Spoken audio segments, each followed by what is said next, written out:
আজ দুপুরের রান্নায় আমি বানাচ্ছিলাম শুক্তো।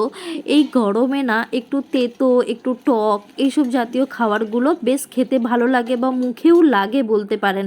আর এদিকে আমি সবজিগুলো একটা একটা করে নেড়ে চেড়ে রাখছিলাম, উচ্ছেটাকেও এখানে ভেজে নেব।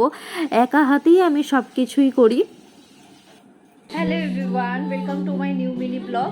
এখন বাজে 12টা বাজতে যায়, 12টা বাজতে 15 মিনিট বাকি।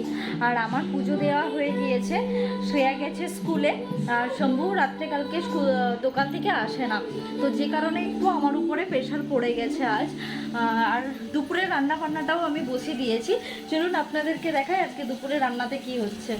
এদিকে আমার ভাতটাও ফুটে গিয়েছে, বাকি সজনে ডাঁটা, শিম, আলু আরও নানা রকমের সবজি নেড়ে চেড়ে রেখে দিয়েছি।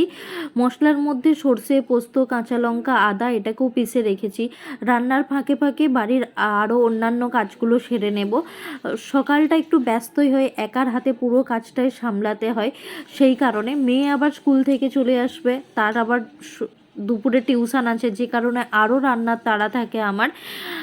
অলমোস্ট সব কিছু হয়ে গেছে। বড়ি ভাজা ছিল, নেড়ে চেড়ে গরম জল যদি সবজিতে দেওয়া যায় না রান্নাতে, তার স্বাদ কিন্তু দ্বিগুণ হয়ে যায়। এটা অবশ্য আমার এক দিদির থেকে শেখা। আমার মেয়ের স্কুল সেই 6:30 থেকে 12:30 পর্যন্ত। মেয়ে বাড়ি চলে এসেছে। ভিডিওটি এখানেই তাহলে শেষ করলাম। আপনারা ভালো থাকবেন, নতুন ব্লগে আবার দেখা হচ্ছে। শুক্তোটা কিন্তু দারুণ স্বাদ হয়েছিল। বাই বাই, আবার দেখা হচ্ছে।